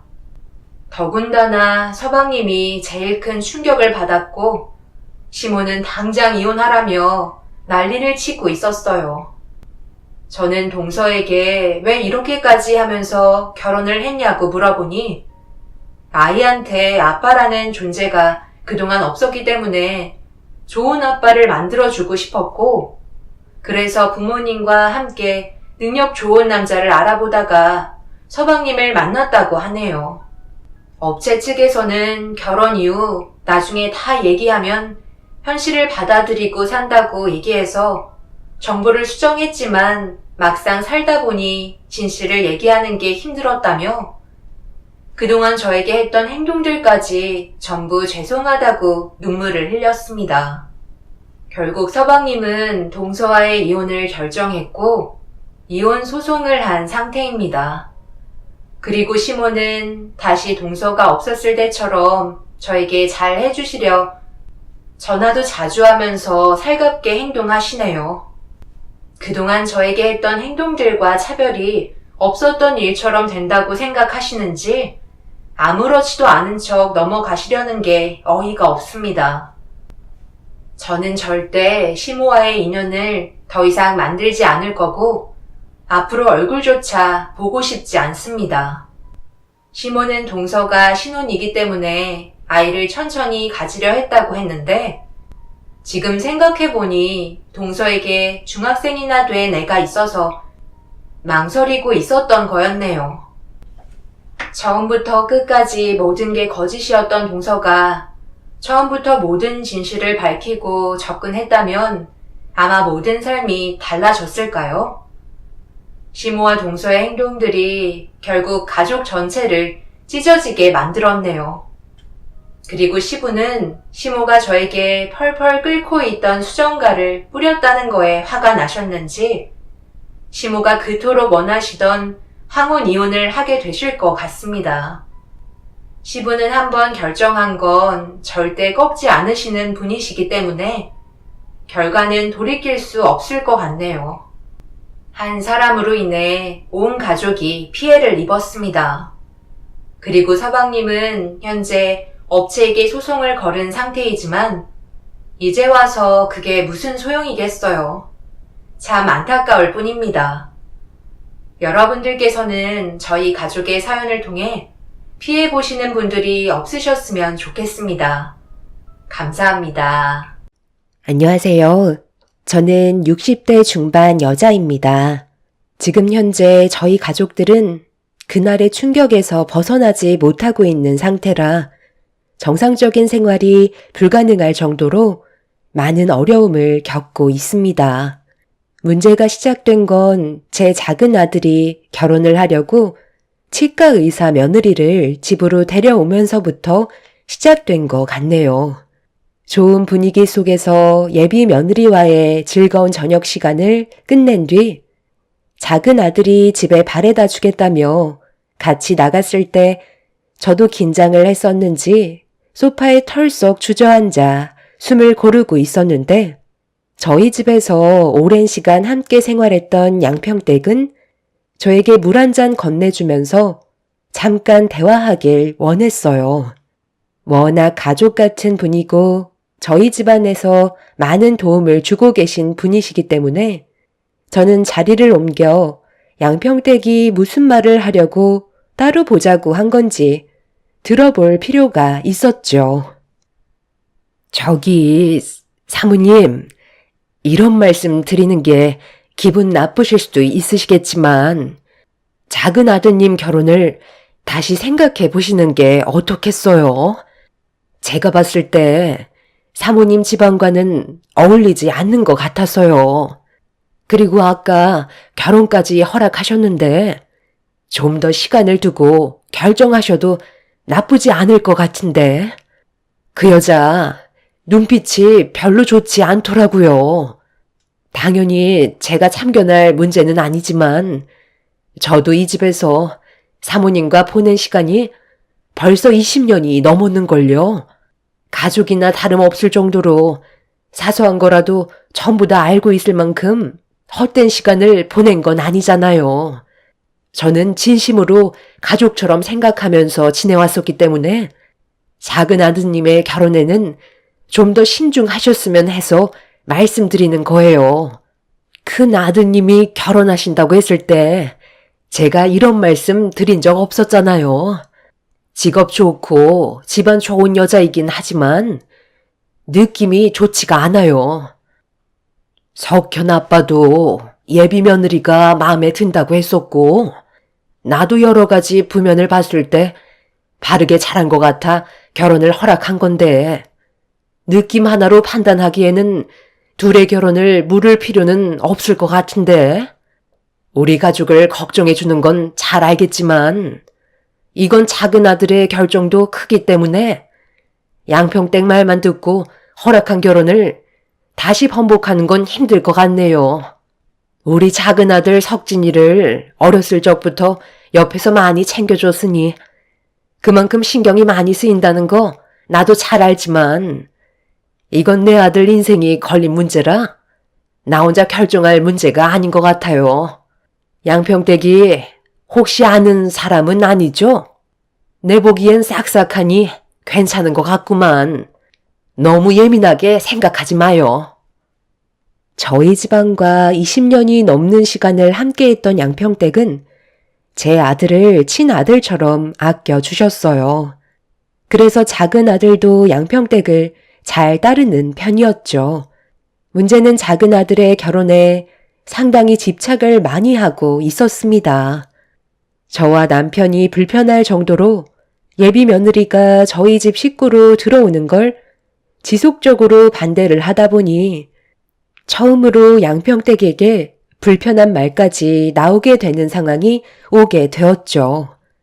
왜 이런 걸로 서로 얼굴을 붉혀야 하는 건지 이해할 수가 없었어요. 저 혼자 시간을 가지고 있을 때면 양평댁은 저에게 다가와 작은 아들이 예비 며느리와 결혼하는 걸 탐탁치 않게 생각하면서 계속해서 반대를 하길래 좋게 얘기하는 것보다 확실하게 짚고 넘어가는 게 좋을 것 같아 진지하게 대화를 이어나갔습니다. 제 목소리와 말투는 좋게 나가지는 않았죠. 도대체 뭐가 문제죠? 가족 모두가 찬성하고 있는데 왜 양평댁만 작은 아들 결혼을 반대하는 건데요? 양평댁이 석진이를 친아들처럼 아껴주고 그동안 잘 보살펴 주셨다는 거 나도 모르는 건 아니지만 이건 엄연히 우리 집안 문제인데 계속해서 이런 식으로 간섭하면 같이 생활하는 거 정말 불편해져요. 사모님, 저도 잘 알고 있죠. 제 말이 불편하게 들리실 수도 있는 건 당연합니다. 그런데 제가 사람을 좀 볼 줄 알거든요. 저번에도 말씀드렸지만 다른 목적이 있어서 접근한 것 같다니까요. 혹시 몰라서 제가 뒷조사를 좀 해봤거든요. 그런데 제 느낌이 확 맞아떨어진 거 있죠? 사람을 붙여서 확인해 보길 정말 잘했어요. 이거 보세요. 주변에 남자들이 꽤 많은 것 같아요. 아무래도 치과 의사이고 작은 아드님 만나기 전에 다른 남자들과 시간을 자주 보냈는지 개인적으로 따로 시간을 가지는 장면도 포착됐다니까요. 이거 보세요. 저 여자가 같이 걸어가고 있는 남자한테 슬며시 손을 얹고 있잖아요. 바람기가 확실히 다분한 여자 같아요. 지금 뭐 하는 거예요? 이렇게 몰래 미행하다가 발각되기라도 한다면 되려 큰 문제가 생길 수도 있다는 거 몰라요? 그리고 내가 봤을 때 크게 문제가 될 만한 장면은 없는 것 같은데요? 그냥 걸어가면서 대화 정도는 누구나 주고받을 수 있는 거잖아요. 양평댁, 이건 정말 아니죠. 내가 알아서 할 테니까 양평댁은 이제 양평댁 일 봐요. 이런 거 알아봤다는 걸 석현 아빠가 알기라도 한다면 문제가 커질 수도 있으니까 딱 여기까지만 하는 걸로 해요. 더 이상은 필요 이상의 관심이에요. 정말 마지막으로 말씀드리는 거예요. 사모님, 제가 언제 이렇게까지 말씀드린 적 없었잖아요. 저를 믿고 한 번만 더 진지하게 생각해 주세요. 사람은 겉모습만 보고 판단할 수 없다는 거 잘 아시잖아요. 양평댁은 저 몰래 예비 며느리한테 미행까지 붙여서 개인적인 사생활까지 전부 확인하고 있었어요. 제 앞에 예비 며느리의 사진들을 보여주는데 온몸에 소름이 돋을 정도로 양평댁의 행동들이 무섭게만 느껴지고 있었죠. 제 아들을 친아들처럼 생각해주고 그동안 정말 많은 걸 신경 써줬다지만 이건 확실히 문제가 있어 보여 화를 낼 수밖에 없었어요. 사진 속의 예비 며느리의 모습을 봤을 때 별로 크게 문제가 있는 것도 없어 보였죠. 너무 무섭게 제 아들의 결혼에 대해 집착하는 양평댁의 행동을 이해할 수가 없었습니다. 그래도 제가 한 소리 해서 그런지 한동안 조용한 듯 싶었는데 그건 제 착각이었을 뿐 양평댁은 제 말을 무시한 채 계속해서 예비 며느리의 뒤를 조사하고 있었습니다. 방 안에서 혼자 심각하게 사진을 펼쳐놓고 무서울 정도로 사진을 바라보고 있다가 제가 부르는 소리도 듣지 못할 만큼 사진 속 예비 며느리에게 집중이 되어 있었죠. 하지 말라고 부탁을 드렸었는데 끝내 제 말을 들으려 하지 않자 결국 목소리가 높아지게 되었고 이 문제로 남편과 진지하게 대화를 이어나갈 수밖에 없었습니다. 양평댁이 가지고 있던 예비 며느리를 미행한 사진을 남편한테 보여주면서 양평댁의 행동에 대해 문제가 있는 것 같다고 설명했어요. 남편도 저희 가족의 허락 없이 이런 일을 저지르고 있었다는 거에 화가 나게 되었죠. 나도 처음에는 좋게 얘기했어. 당연히 내 선에서 해결이 될 줄 알았는데 날이 가면 갈수록 양평댁 행동이 지나칠 정도로 문제가 커지니까 더는 그냥 지켜볼 수는 없겠더라고. 그래서 당신한테 어쩔 수 없이 얘기하는 거야. 그동안 우리와 함께 생활한 지 20년이나 넘었고 가족이나 다름없는 뿐이지만 그래도 결정을 해야 될 것 같아. 이걸 예비 며느리 집안에서 알기라도 해봐. 그럼 집안 전체가 난리나게 되는 거라고. 당신은 이 문제를 어떻게 했으면 좋겠어? 그냥 단순히 넘어갈 상황은 아닌 것 같네. 아무리 가족처럼 그동안 함께 지냈다고 해도 엄연히 남이고 우리 집안에서 일을 해주시는 분인 거지. 결혼까지 참견한다는 건 문제가 심각한 것 같은데? 요즘처럼 이 험한 세상에 때묻지 않은 여자가 어디 있어? 그런데 예비 며느리는 가정교육을 잘 받았는지 차마니 예의도 바르고 어른 공경할 줄 알고 석진이를 진심으로 사랑하고 있다는 걸 앞에서 보고 있던 나도 느낄 수 있을 만큼 서로 진지하게 만나왔다는 걸 알 수 있었는데 뭐가 그렇게 마음에 안 든다고 사람을 시켜 미행까지 붙이는 거야? 괜히 더 문제가 커지기 전에 그만 정리를 하는 게 좋을 것 같다. 우리도 마음이 좋진 않지만 석진이 결혼을 위해서라도 우리는 옳은 결정을 내려야 하는 거니까 당신이 좋게 말씀드리고 다른 사람 한번 알아봐. 남편도 예비 며느리를 뒷조사하고 있던 사진을 보더니 예상했던 대로 경악을 했었죠. 결국 저희가 내린 결정은 20년간 함께 있었던 양평댁과의 인연을 정리할 수밖에 없었습니다. 그동안 저희 집에 많은 일들을 해왔던 양평댁이 집에 없으니 무언가 허전했고 집안 관리가 제대로 되지 않아 처음에는 어려움이 상당히 많았었어요. 그래도 감수해야 될 부분들은 어쩔 수 없으니 시간이 걸리더라도 다른 사람을 구할 때까지는 제가 직접 모든 걸 해결할 수밖에 없었습니다. 그런데 양평댁이 그만두게 됐다는 소식을 듣게 된 건지 저희 집에 양평댁 딸이 오래간만에 찾아왔어요. 평소 같으면 반갑게 맞아주겠지만 좋지 않은 일로 인해 그만둘 수밖에 없었기 때문에 저 또한 마음이 좋진 않았습니다.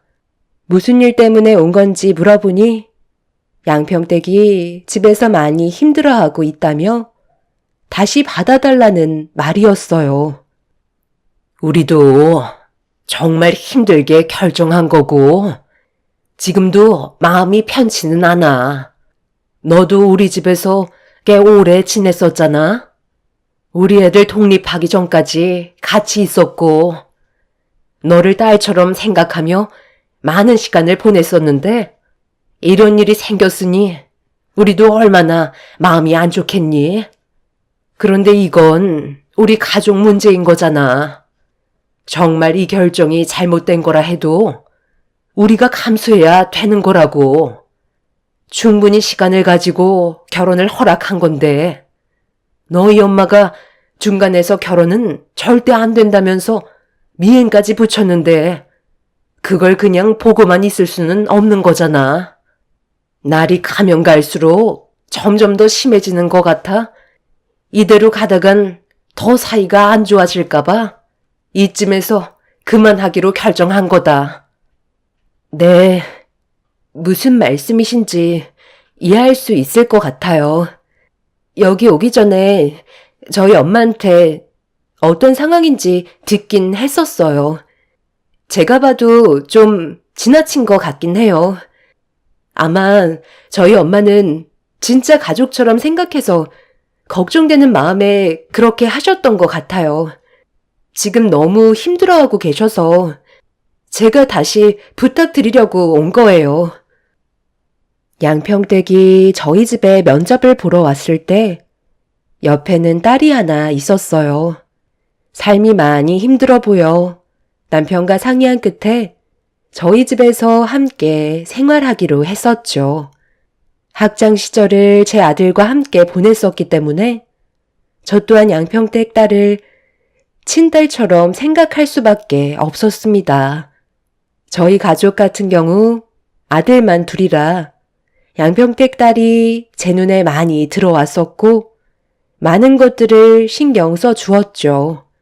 그렇게 잘 살아오다가 아들들이 독립을 하면서 양평댁 딸도 눈치가 보였는지 같이 독립을 하게 되었습니다. 비록 남이지만 친가족처럼 허물없이 지내온 날들이 한순간에 멀어지게 되니 저 또한 마음이 좋진 않았었습니다. 오죽했으면 저에게 직접 찾아와서 양평댁을 다시 받아달라고 하는지 이해할 수 있었어요. 저희는 한참 동안 대화를 나눈 뒤 시간이 필요할 것 같다고 결론을 지었어요. 곧 있을 아들의 상견례와 결혼식은 끝내고 다시 받아주든지 해야 될 것 같았었죠. 저도 그렇고 남편도 양평댁과의 인연을 너무 쉽게 끊어낸 것 같아 계속 마음이 좋진 않았었거든요. 그렇게 저희는 상견례를 무사히 마치고 작은 아들의 결혼식까지 무사히 치른 뒤 한동안 문제없이 잘 지내고 있었어요. 작은 아들과 며느리도 행복한 신혼생활을 즐기고 있었죠. 그런 모습을 보면서 저와 남편은 옳은 결정을 했다고 생각했었는데 이게 불행의 시작이 될 줄은 꿈에도 몰랐었네요. 가족 모두가 안정적인 삶을 유지하고 있는 것 같아 남편과 상의 끝에 양평댁도 다시 저희 집에 들어왔으면 좋겠다고 전화를 하게 되었죠. 그런데 목소리가 별로 좋지 않길래 무슨 일이 있냐고 물어봤는데 나중에 다시 연락하겠다고 전화를 끊어 버렸습니다. 상당히 안 좋은 목소리로 통화를 했던 터라 느낌이 별로 좋지 않았어요. 그리고 연락이 다시 오기를 기다리게 된 지 일주일쯤 지났을 때 양평댁이 갑자기 저희 집에 찾아왔습니다. 저는 무슨 일이 있었는지 먼저 물어보는 것보다 그동안 마음고생했을 것 같아 밝은 모습으로 반겨줬는데 거실 한편에 걸려있는 작은 아들과 며느리의 사진을 놀란 표정으로 뚫어지게 쳐다보던 양평댁이 무언가 괴로운 모습을 보이면서 저에게 죄송하다는 말을 먼저 꺼내더라고요. 무슨 상황인지 알지 못한 저는 일단 침착하게 대화를 이끌어 나갔죠. 무슨 일 있었어요? 양평댁, 얼굴 안색이 상당히 안 좋은데, 나한테 솔직하게 얘기 좀 해봐요. 우리 아들과 며느리가 찍은 웨딩 사진을 보고 지금 상당히 힘들어하고 있잖아요. 내가 결혼식 안 불러서 많이 서운해서 그런 거예요? 우리 입장 이해하죠? 저번 일이 너무 안 좋았었기 때문에 혹시 무슨 일이라도 생길까봐 그래서 부르지 못했었어요. 네, 저도 충분히 이해합니다. 제가 한 행동들은 분명 잘못된 거였으니까요. 그런데 지금 상황이 상당히 좋지가 않아요. 어디서부터 말씀드려야 할지 모르겠지만 저도 최근에 알게 된 사실이라 많이 괴롭습니다. 이건 정말 아닌데 그렇다고 이해가 안 되는 것도 아니고 그렇다고 편을 들어주자니 제가 너무 못할 짓을 하는 것 같고 그래서 이 결혼을 다시 한 번만 생각해 달라고 했던 거였어요. 기회는 누구에게나 있는 거잖아요. 공평하게 주어져야 되는 게 맞는 거잖아요. 저는 제 딸만 보면 가슴이 미어집니다. 20년의 세월 동안 한쪽만 짝사랑을 해왔으니까요. 제 딸이 작은 아드님을 지금까지 짝사랑하고 있었어요. 그런데 작은 아드님이 갑자기 결혼을 한다는 소식을 듣게 되자 제 딸이 너무 괴로워하더라고요. 당연히 짝사랑이니까 작은 아드님은 이런 사실을 전혀 모르고 있을 줄 알았어요.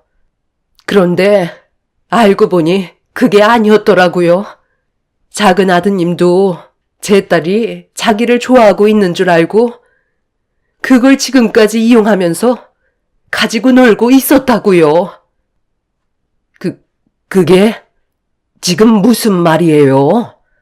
그러니까 양평댁 딸이 내 아들을 짝사랑하고 있었는데 그걸 내 아들이 알고 이용을 했다고요? 어떤 식으로 이용을 했다는 건데요? 석진군이 제 딸을 임신시켰다고요. 저희한테 많은 걸 베풀어 주셨고 지금까지 부족함 없이 잘 살아왔었기 때문에 지금 이 상황을 어떻게 설명을 드려야 할지 몰라 너무 답답했었어요. 그래서 최대한 결혼을 늦출 수 있게 하려 했는데 차마 제 입에서 석진군이 제 딸을 임신시켰다는 말은 입 밖으로 나오지 않았네요. 저번에 사부님 댁에 제 딸이 찾아온 적 있었죠? 그때 자기가 직접 얘기하려 했는데 차마 입이 떨어지지 않았나 봐요. 결국 혼자 돌아오긴 했지만 문제는 작은 아드님에 대한 상처가 복수심으로 변해버린 것 같아요. 제가 일을 그만두고 딸 집에 찾아갔었는데 사모님도 저도 몰랐을 만큼 둘은 상당히 가까웠었어요. 제 딸은 정말 진심으로 석진군을 사랑하고 있었지만 작은 아드님은 그런 제 딸을 진지하게 생각하지 않고 있었죠. 제 딸은 모든 걸 다 내어줬는데 결혼을 다른 사람과 하겠다고 하니까 얼마나 마음이 아팠겠어요. 지금 당장 둘 이혼시키고 작은 아드님이랑 같이 한국 땅 뜨세요. 그렇지 않으면 제 딸이 무슨 짓을 저지를지 모른다고요. 저도 정말 어렵게 말씀드리는 거예요. 상당히 큰 충격을 받으셨겠지만 저희가 모르는 무언가가 석진군과 제 딸은 상당히 복잡하게 얽혀 있는 것 같아요. 최대한 빨리 서두르지 않으면 더 큰 피해가 찾아올지 몰라요. 제 딸은 지금 누구도 막을 수가 없어요. 저는 너무 놀라 급하게 작은 아들한테 전화를 걸었지만 제 전화를 받지 않았어요. 양평댁의 말을 믿을 수가 없어 상당히 혼란스러운 상황 속에 제가 할 수 있는 건 아들한테 모든 걸 직접 들어야만 했어요. 양평댁은 자기 딸을 찾으러 가겠다며 눈물을 흘리면서 저희 집을 나갔습니다. 제 아들이 양평댁의 딸을 사랑한 것도 아니고 짝사랑해서 그걸 이용했다는 말을 도저히 믿을 수가 없었어요. 제가 그동안 살면서 봐왔던 아들의 모습은 항상 조용하고 부모의 말을 잘 따르는 그런 아들이었는데 제가 모르는 가면을 쓰고 있었다는 거에 엄청난 충격으로 다가왔었죠. 한참 동안 전화통화를 시도하자 겨우 아들과 연락이 닿을 수 있었고 어디냐고 물어보는 말에 퇴근하고 집에 들어가려 한다는 말에 당장 튀어오라고 소리를 질렀습니다.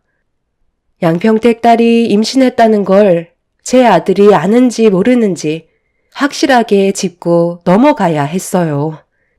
그리고 양평댁이 저에게 거짓말을 할 사람이 아니라는 걸 잘 알고 있기 때문에 아들의 말을 직접 들어봐야만 했죠. 그렇게 한참 동안 불안한 상태로 기다리다 보니 아들이 투덜거리며 집으로 들어왔습니다. 며느리와 약속이 잡혀 있는 상태라 빨리 들어가 봐야 한다며 용건만 간단히 해달라는 말에 저는 양평댁 딸과 어떤 관계냐고 바로 본론으로 들어갔어요. 저는 이미 이성을 거의 반쯤 잃어버린 상태였죠. 갑자기 걔 얘기가 뜬금없이 왜 나오는 거예요? 그냥 오빠 동생 관계잖아요. 지금 그거 물어보려고 바쁜 저를 부른 거예요? 그런 건 통화로 할 수도 있잖아요. 너 똑바로 대답 안 해? 지금 네가 무슨 짓을 저질렀는지 내가 전부 다 알고 들었는데 어디서 모르는 척 발뺌을 하는 거야? 너 어디까지 알고 있어? 바른 대로 대답 안 해? 나한테 거짓말하면 엄마랑도 인연 끊고 사는 거야. 알겠어? 양평댁 딸이랑 어디까지 간 거니? 좀 전에 양평댁이 우리 집에 와서 오열까지 했었다고. 아이씨, 그럼 대충 들었겠네요. 엄마도 잘 알고 있잖아요.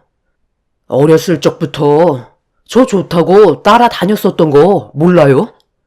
그래서 좀 놀아준 것 뿐이에요. 그게 뭐 잘못됐어요? 그래서 임신까지 시킨 거야? 너 걔가 임신한 거 알고 있었어? 모르고 있었어? 확실하게 대답해. 너는 지금 상황이 웃기니? 웃음이 나와? 뱃속에 있는 아이가 제 아이인지 아닌지 그건 모르는 거잖아요. 임신한 건 이미 알고 있었죠. 걔가 먼저 나한테 접근한 걸 왜 저한테 뭐라고 하세요? 저는 지금의 가정에 최선을 다하고 있다고요.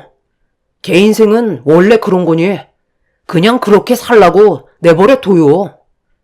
가진 것 없는 사람들 걷어들여줬으면 감사하게 생각해야죠. 저는 처음 본 아들의 모습에 너무 놀라 저도 모르게 뺨에 손을 올려 붙였습니다. 양평댁의 말이 전부 다 사실이었고 저 혼자 모든 걸 처리하기에는 이미 판이 커져버린 상태였어요. 무책임한 아들의 행동 때문에 집안은 무너지기 시작하고 있었죠. 결국 남편까지 이 사실을 알게 되었고 저는 다시 양평댁한테 전화를 걸었지만 이미 핸드폰의 전원이 꺼져 있었어요. 남편은 그날 작은 아들을 가만두지 않겠다며 난리를 쳐대며 분노를 하게 되었고 작은 아들은 자기가 뭘 잘못했는지 전혀 알지 못하고 있었습니다. 양평댁의 말을 더 이상 들을 필요도 없었어요. 작은 아들이 저지른 행동은 이미 충분히 잘못한 거였고 돌이킬 수 없는 결과였으니까요. 남편은 결국 사돈어른께 전화를 해서 저희 집안에 문제가 있다는 걸 얘기한 뒤 상황을 정리해 나가고 있었습니다. 작은 아들은 절대 이혼하지 않을 거라고 난리를 치자 남편은 결국 아들의 얼굴에 손을 올렸고 동네가 떠나갈 정도로 분노를 터뜨리고 말았어요. 네가 지금 제정신이야? 일을 이 지경으로 만들어 놓고 이혼을 안 하겠다고? 미진이 걔가 혼자서 얼마나 힘들었을지 단 한 번이라도 생각을 했었다면 이 문제를 모른 척하고 지나가지 않았을 거다. 임신을 시켰으면 네가 끝까지 책임을 져야지. 부모한테 이런 사실을 숨기고 다른 여자랑 결혼했다는 게 말이 되니? 걔가 날 좋아한 거지. 저는 그냥 대충 놀아준 것뿐이 없다고요. 하룻밤 정도야 웃으면서 넘어갈 수 있는 정도잖아요. 저는 잘못 없다니까요. 저는 절대로 이혼 못하니까 그런 줄 아세요. 제가 사랑하는 사람은 단 한 명뿐이라고요. 그만 나가볼게요. 무슨 말을 더 하겠어요? 둘 다 너무 흥분한 것 같아 제발 침착하라고 중간에서 말렸지만 남편은 이미 이성을 잃어버렸는지 아들의 멱살을 잡아 패대기를 쳐버렸습니다. 그렇게 한바탕 난리를 치다가 결국 혈압이 올랐는지 뒷목을 잡고 쓰러져 버려 급하게 구급차를 불러 응급실로 향하게 되었어요. 남편은 뇌출혈로 수술을 받아야만 했고 이 소식을 듣게 된 큰아들 석현이네는 해외에서 근무를 하다가 급하게 한국으로 귀국했어요. 그리고 작은 아들이 충격적인 행동을 저질렀다는 거에 역시나 분노를 감추지 못했었죠.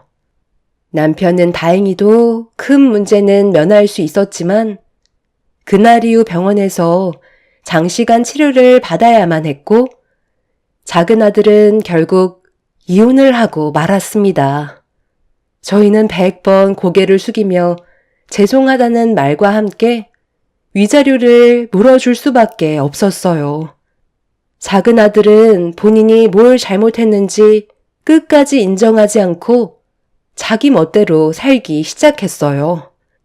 더 이상 가면 쓴 얼굴을 보여줄 필요가 없다고 생각했는지 제어가 되지 않는 모습을 보여주고 있었죠. 양평댁은 제 전화를 끝내 받지 않았고 결국 그 상태로 시간은 계속해서 흘러갔어요.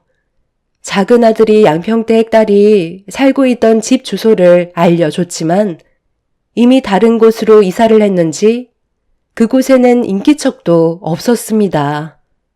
저번에 찾아왔을 때 옷으로 배를 가리고 있었고 들어오라고 해도 들어오지 않아 어쩔 수 없이 현관문 앞에서만 대화를 했었는데 이미 양평택 딸은 만삭인 것 같아 보였습니다. 그렇게 한 달의 시간이 지나고 정상적인 삶을 살아가지 못하고 있는 상황이 계속해서 이어져 가고 있었는데 그토록 기다리던 양평댁과 연락이 닿을 수 있었습니다. 어디에 있는지 알려달라고 일단 대화부터 하자며 애원을 하자 좋지 않은 목소리로 집 주소를 알려줬어요. 저는 큰 아들을 데리고 그 즉시 양평댁한테 받은 주소로 출발을 했는데 그곳은 작은 아들이 살고 있는 동네였어요. 그리고 잠시 뒤 엄청난 충격적인 광경이 눈앞에 펼쳐지고 말았죠. 작은 아들이 살던 집에 상중이라는 팻말이 붙어 있었고 저는 천천히 그곳의 문을 열어 젖힌 뒤 오열을 하는 목소리가 들리는 쪽으로 걸어가자 양평댁이 괴로워하고 있었습니다. 그리고 정면을 바라보니 그곳엔 양평댁 딸이 세상을 떠났는지 영정사진이 걸려 있었고 저는 그 자리에 털썩 주저앉고 말았네요. 양평댁은 저에게 기어와 자기 딸 살려달라며 애원하기 시작했어요.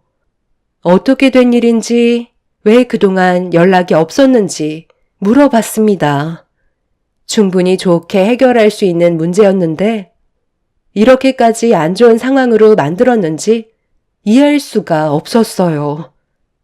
알고 보니 작은 아들이 살고 있던 집은 양평댁 딸과 서로 상당히 많은 추억을 만들었던 공간이었고, 양평댁 딸은 제 아들을 진심으로 사랑했었지만 작은 아들은 다른 여자와 눈이 맞아 양평댁 딸과 그만 만나자고 헤어짐을 통보한 상태였어요. 그런데 임신했다는 말을 꺼내자 작은 아들은 자기 집을 보상이랍시고 던져 주었고 그 충격에 헤어나오지 못하고 있었죠. 양평댁 딸은 제 아들의 다리를 붙잡고 애원했지만 이미 상황은 바뀌지 않았습니다. 저희는 그런 사실을 모른 채 결혼을 강행하려 했던 거고, 양평댁 딸은 저희 집에 왔다가 차마 임신을 했다는 말을 꺼내지 못한 채 잠적을 해버린 상태였죠. 그래서 한동안 모습이 보이지 않았었는데 혼자 지내면서 괴로운 시간을 보냈는지 외롭게 출산을 하다가 과다출혈로 세상을 떠나게 됐다는 말을 듣고 말았습니다. 양평댁도 저희 가족에게 신세를 졌던 게 너무 많았었는데 이런 상황들을 설명해야 된다는 게 너무 마음이 좋지 않아 일단 시간을 벌려고 결혼을 미루게 하려고 했었지만 생각처럼 모든 일들이 쉽게 풀리지 않게 되었던 거죠. 태어난 아이는 산부인과에서 보호를 받고 있는 중이었고 뒤늦게 찾아온 작은 아들은 얼마나 심각한 상황인지 알면서 갈 듯해서 가게 된 거라며 집값 떨어진다고 모든 걸 던지고 부수기 시작했어요. 저는 도저히 작은 아들의 행동을 참고 넘어갈 수가 없을 것 같아 멱살을 잡고 난리를 치고 말았네요.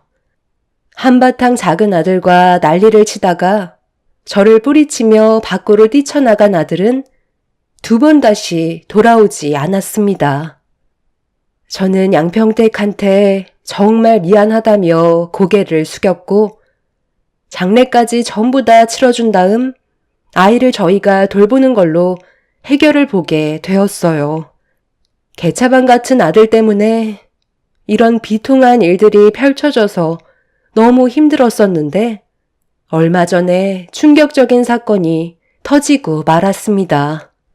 평소에 민물 낚시를 즐겨하던 아들이 저희와 연락을 끊고 지냈었는데 아들의 차가 저수지에 빠졌는지 세상을 떠난 상태로 발견됐다는 충격적인 소식을 듣게 되었어요. 자기가 저지른 죄에 대해 벌을 받은 건지 아니면 죄책감에 운전 미숙으로 저수지에 빠지게 된 건지 모르겠지만 아들은 결국 저희 곁으로 돌아올 수 없었습니다. 지금 현재 양평댁은 저희와 연락이 되지 않는 상태입니다.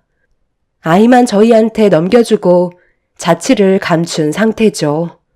하루라도 빨리 찾고 싶지만 그것 또한 쉽지 않네요.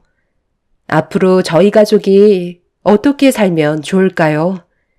아들의 장례를 마친 지 아직 한 달이 되지 않아 정신적으로 많이 힘든 상태입니다.